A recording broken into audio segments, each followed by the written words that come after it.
Something had happened to someone in each of those files, and he had the sense that justice hadn't been served. Are you talking about destroying the files? You realize you can't do that. Carmen pulled a box out and shoved it at his chest, forcing him to take it. You really do love to stir things up, she said, and he wasn't sure she was teasing. He set the box down on a side table. Carmen, laws are in place for exactly this reason. Who said anything about destroying files? The chief just said they're to be moved out. We need the room. So go through the box, make sure everything is filed correctly and closed, and then mark the file with your initials to say you checked it. The year is marked on the box. Anything older than 10 years is to be stacked by the stairs. The chief is having them picked up. She didn't look his way. He realized Carmen seemed to understand the underbelly of this island better than anyone, how the law seemed to be implemented. She was rifling through a box, and he couldn't help but wonder what she was looking for. Picked up by who? He said. Or should I not ask? There are supposed to be procedures in place for safekeeping. You know, evidence you don't want tampered with. You can't exactly have this getting out to the public. She hesitated but didn't look up. Mark was suddenly more aware of the files he'd closed and tossed on a cabinet by Gail's desk. That was the first thing she had told him about how to handle a case file.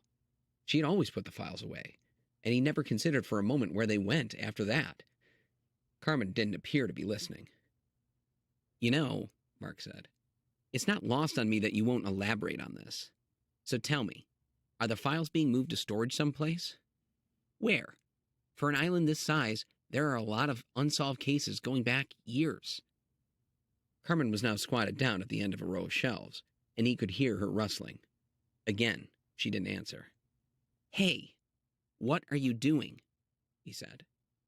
She appeared around the corner, holding another box, and he had to remind himself that she had never felt the need to fill any kind of uncomfortable silence.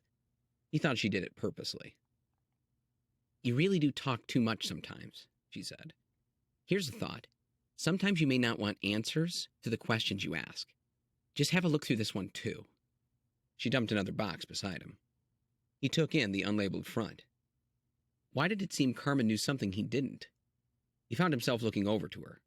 He wasn't sure whether she hadn't heard his question or just didn't want to answer, but the latter seemed more and more likely. He opened the box, hearing footsteps squeaking above his head on the floor upstairs in the old building. After taking in the thick files, he pulled one out that was thin, with not much to it, labeled Martin. There were only 2 pages inside, and he flipped them over and took in the file again. It had been closed, apparently an easy case. Carmen, this one is dated 4 years ago, and there are only a couple pages in here. It's a missing toddler, a kid. He was reading the report by a Detective Singer, open and shut. His stomach knotted with a sick feeling at the knowledge that a little kid had been killed. But where were the crime scene photos? It seemed a lot of details were missing. His brow furrowed as he closed up the file and rummaged through the others. He pulled out another thick one, listening to the silence. When he glanced up, Carmen was standing by the stairs, and he wasn't sure what to make of the way she was watching him. He gestured toward the thin file. Were you here 4 years ago? You know about this case? Then there's this Detective Singer. Carmen walked over to him and took in the file, looking over his arm. There has to be something missing.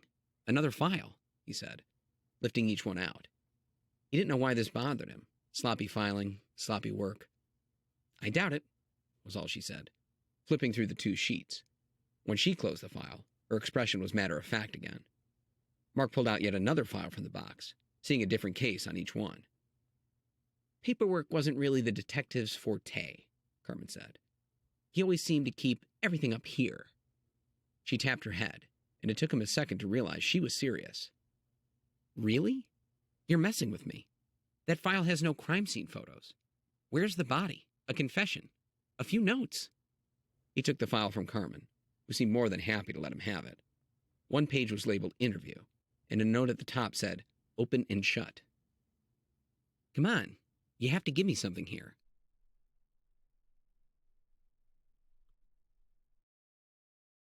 Something had happened to someone in each of those files, and he had the sense that justice hadn't been served. Are you talking about destroying the files? You realize you can't do that. Carmen pulled a box out and shoved it at his chest.